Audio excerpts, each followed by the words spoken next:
Hello and welcome to my latest weekly video news from Madison's. Well, I've been picking through the stories of the week to try and bring you something a bit interesting. It's tricky at this time of year. It's all about the spring market gearing up. Were people's predictions right or wrong on what property prices have done?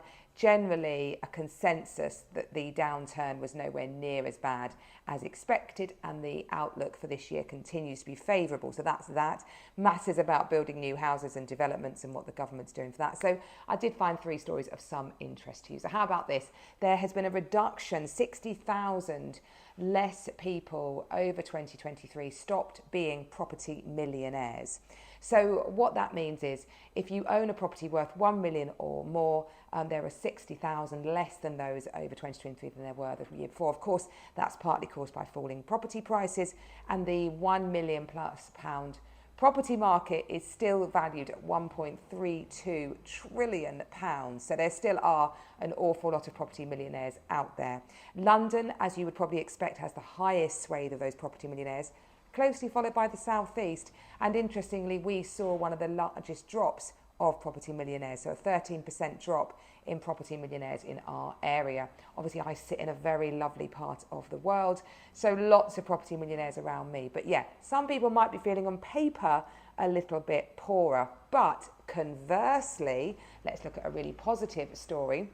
An average, if you sold your property last year, on average, you made £102,000 profit against when you bought it. That was a survey done by Hamptons, and they found that property is still proving to be a very, very valuable asset.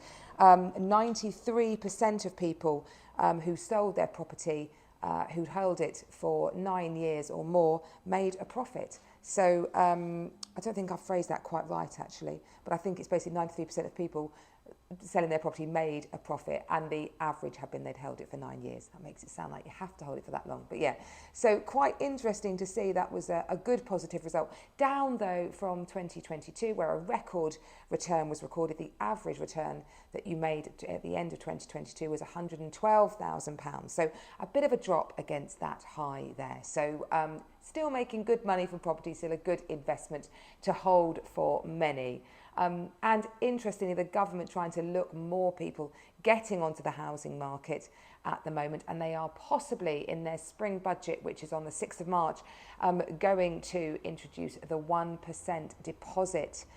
They basically understand that it's no longer the difference between rent and mortgage payments that stops a buyer getting on the property ladder. Generally, rents on average are still more expensive than mortgage payments, even with the latest increases that we've seen on mortgage rates. However, it's that deposit that is the challenge. Of course, the bank of family, be that mum and dad, grandparents, siblings, has stepped in massively, the 5th biggest lender to help people get on the property ladder. But the government's plan that this 1% deposit scheme, which will obviously involve some sort of government backing from them to give the banks comfort that they can lend up to a high loan to value, will break down that barrier of those first-time buyers being able to get on the market. Tories and Conservatives very excited about that. I think that'll be a great move for the property market. Obviously, hopefully a really big vote winner for those new people coming up looking to get onto the housing ladder, but concerns that it could cause the market to overheat and create another little bubble. So we will see. 6th of March is coming. I've got masses of new properties coming to market, too many to mention, so do keep your eye. I'll start to bring them to you.